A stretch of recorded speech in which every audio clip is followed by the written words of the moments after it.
so many things for so many years, but I don't do that anymore. I'm for real now. Can we get an amen on that? Amen. I am for real. In fact, I got to tell you, to be for real, it's not a wig. It's not a wig. Go ahead and pull it so your wife won't mind.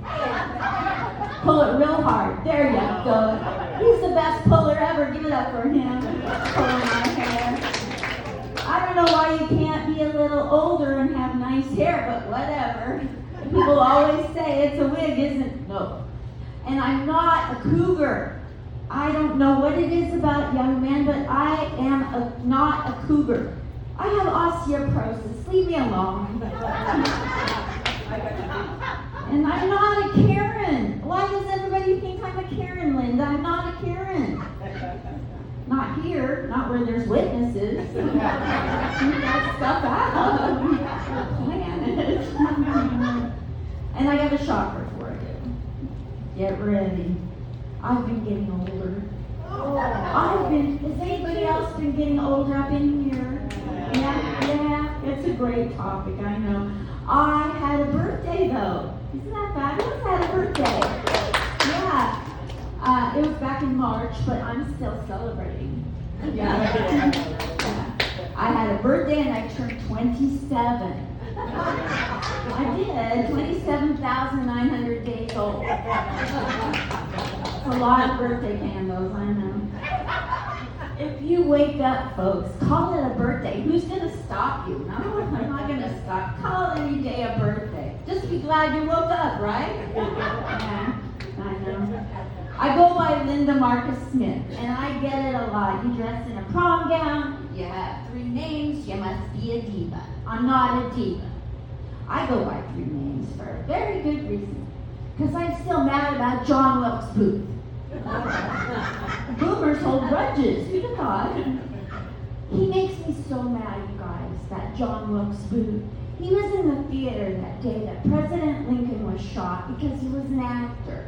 John Wilkes Booth was an actor. And as an actor, he got famous with one headshot. I know. It blows my mind apart too. I know you're listening to me and you're like, I wonder where she was born and raised. So let me just tell you. I come from the Upper West Side. Not New York's Upper West Side. I come from the Upper West Side of the U.S. map, Oregon. Tricked you. A little town nobody hears of in the news at all. Portland? Exactly. My town's a punchline. That town has gone off the rails more than I did in the 60s. That's a lot. Ask my family, they're here tonight.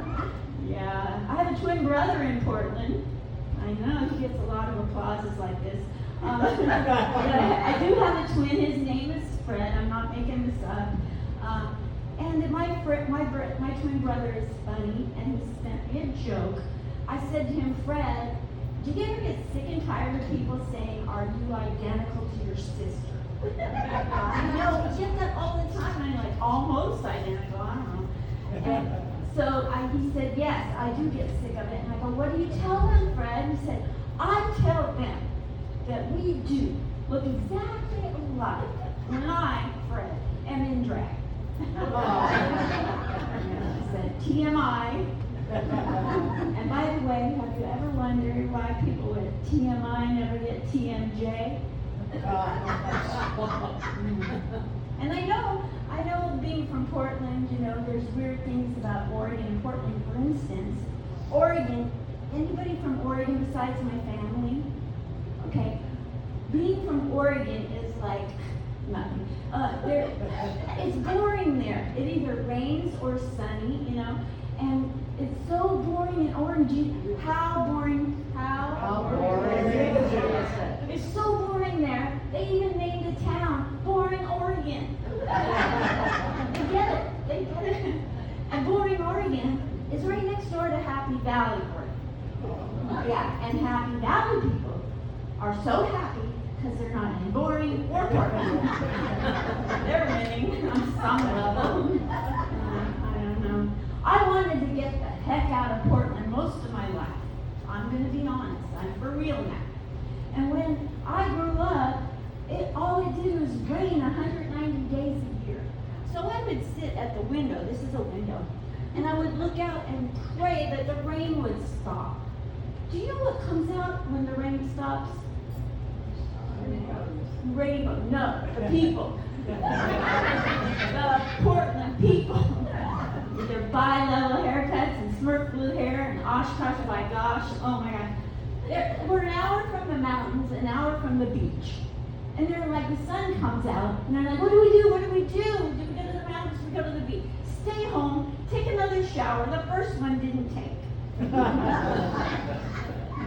I can be sarcastic. But yeah, I know you're probably wondering, how long has she been doing comedy to be this good, right? I started comedy really young in life, really young, at age 63. It's the new young, right? I'm having fun.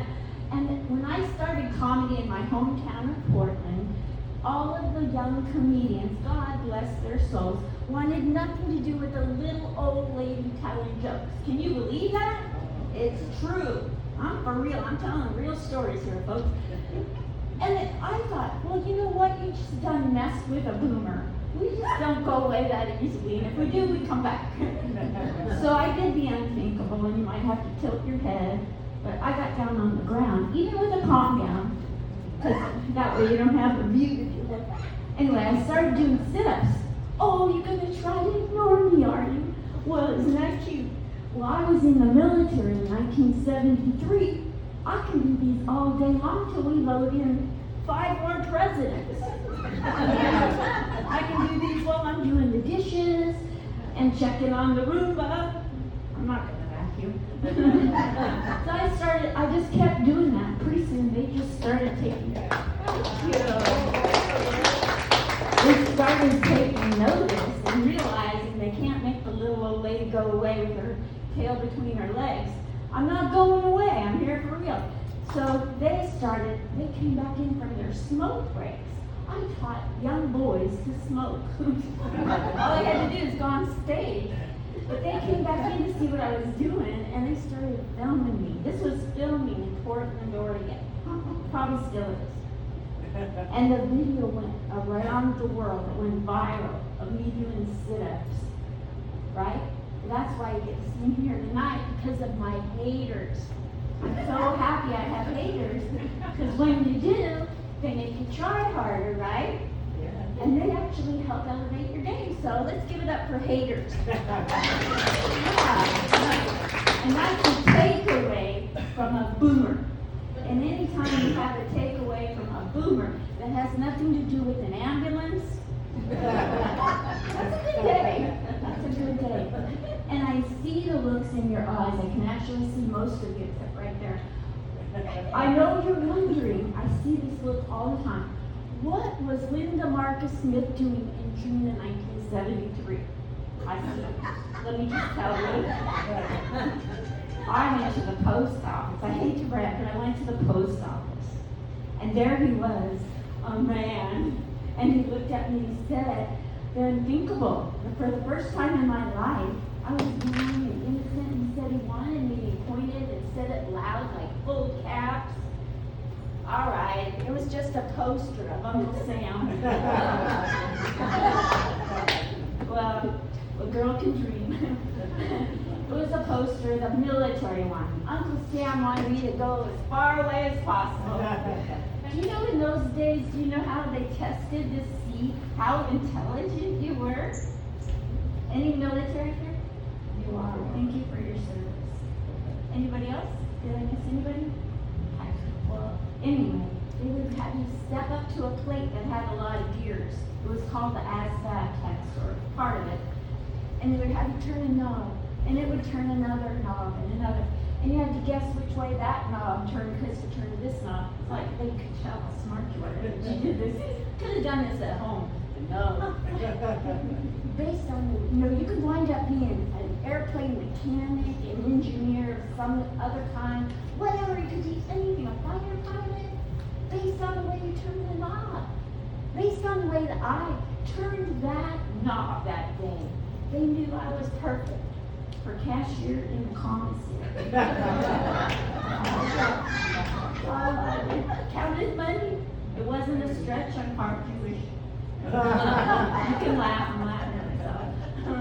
Yeah, I like to count money this way. Anybody else? Maybe we're all Jewish a little bit. Okay.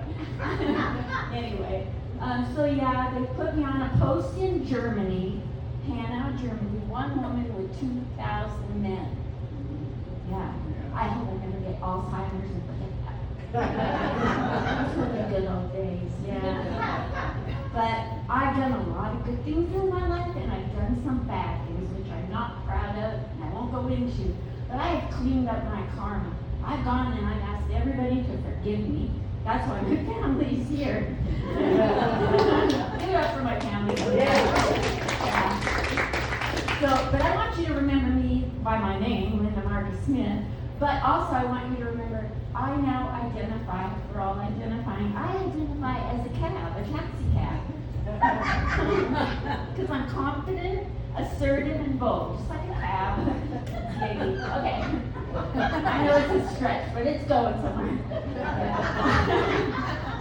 I am just like a cab with a very checkered past. Thank you. I'm Linda Marty Smith.